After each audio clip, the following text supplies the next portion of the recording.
अस्सलाम वालेकुम students, how are you? I hope you are all doing well. आज हम कॉन्सेप्ट असेसमेंट एक्सरसाइज 3.5 का पार्ट 3 स्टार्ट करेंगे। क्वेश्चन है कि aluminium reacts with bromine to form aluminium bromide as shown in the chemical equation. यहाँ पे आप देख सकते हैं कि हमारे पास बैलेंस्ड केमिकल इक्वेशन है जिसमें 2 मोल्स ऑफ एल्यूमिनियम है, वो रिएक्ट कर रहे हैं 3 मोल्स ऑफ ब्रोमीन के साथ। तो हमारे पास क्या बना? 2 मोल्स ऑफ एल्यूमिनियम ब्रोमाइड। ठीक है, तो ये जो केमिकल इक्वेशन है ये बैलेंस्ड है, क्योंकि यहाँ पे देखें ये हमारे पास एल्यूमिनियम 2 मोल्स हैं, तो इधर भी 2 हैं, और यहाँ पे ब्रोमीन जो है वो कितने हैं? 3। ठीक है, 3Br2। तो यहाँ पे देखें तो हमारे पास 3 2 ज़ा कितना बना? 6, और यहाँ पे भी 3 2 ज़ा 6, तो इसलिए ये बैलेंस्ड केमिकल इक्वेशन है। अब वो क्वेश्चन में ये बता रहा है कि अगर हमारे पास 54 ग्राम्स ऑफ एल्यूमिनियम हो और 200 ग्राम्स ऑफ ब्रोमीन हो अवेलेबल इस केमिकल रिएक्शन के लिए, तो फिर हमने 2 चीज़ें बतानी है। पहला तो ये कि लिमिटिंग रिएक्टेंट कौन सा है, और दूसरा मैस ऑफ एल्यूमिनियम ब्रोमाइड कितना प्रोड्यूस हुआ है। जैसा कि अगर हम केमिकल इक्वेशन को देखें तो उसमें बताया जा रहा है कि 2 मोल्स ऑफ एल्यूमिनियम जो है वो रिएक्ट कर रहे हैं 3 मोल्स ऑफ ब्रोमीन के साथ, और कितने मोल्स बने हैं एल्यूमिनियम ब्रोमाइड के? 2AlBr3। तो इसके लिए सबसे पहले तो हमने फाइंड आउट करना है मोलर मैस को। ठीक है, सेपरेटली एल्यूमिनियम का मोलर मैस कितना है? 26.98 ग्राम्स। और इसी तरह से एल्यूमिनियम AlBr3 का भी हमने जो है वो मोलर मैस फाइंड आउट कर लिया। अब AlBr3 में देखें तो हमारे पास जो है एल्यूमिनियम का वो कितना है? 26.98 प्लस, अब ब्रोमीन का कितना है? 79.9, लेकिन ये 3 है साथ, तो इसलिए 3 को मल्टीप्लाई किया तो टोटल हमारे पास 266.7 ग्राम्स पर मोल आ गया। अब हमने कन्वर्ट करना है गिवन ग्राम्स को मोल्स में।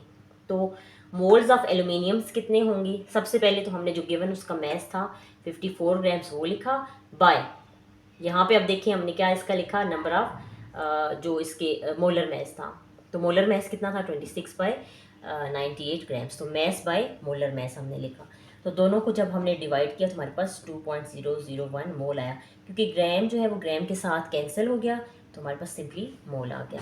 इसी तरह से मोल्स ऑफ ब्रोमीन, इसमें भी मैस बाय मोलर मैस, तो मैस कितना है इसका?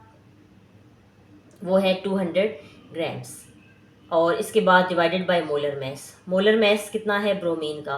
ब्रोमीन का जो मोलर मैस है वो हमारे पास है 159.8 ग्राम्स पर मोल। तो जब इसको डिवाइड करेंगे तो हमारे पास इतने मोल्स आ जाएंगे। नेक्स्ट स्टेप है कि फाइंड द लिमिटिंग रिएक्टेंट। अब इक्वेशन में अगर हम देखें तो जो हमारे पास रेशो है वो 2 moles of aluminium ratio 3 moles of bromine. ठीक है, इन दोनों का रेशो है, तो वो कितना आया? जो इसका टोटल मोल रेशो है वो होगा एल्यूमिनियम बाय Br2। तो Al जो है वो 2 थे और Br2 जो है वो हमारे पास 3 मोल्स थे, तो डिवाइड किया तो हमारे पास तकरीबन जो मोल रेशो था वो 0.6667 आ गया। तो एक्चुअल रेशो जो है, एक्चुअल रेशो कितना है हमारे पास?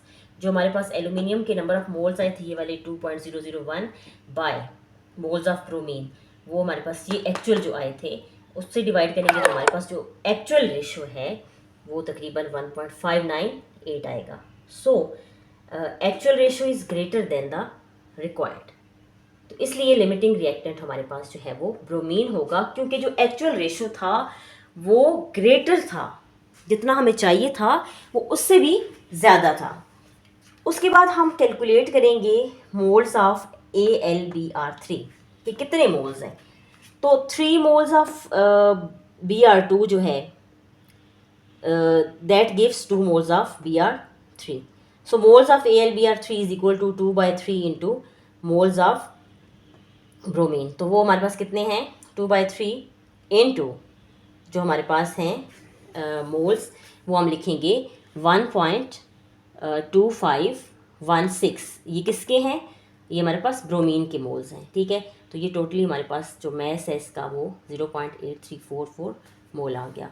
उसके बाद हमने कैलकुलेट करना है मैस ऑफ एल्यूमिनियम ब्रोमाइड कि कितना वो प्रोड्यूस हुआ है। तो उसके लिए molar mass of aluminium bromide जो है वो हमारे पास तकरीबन 266.7 ग्राम्स था, जो यहाँ पे आप देख सकते हैं।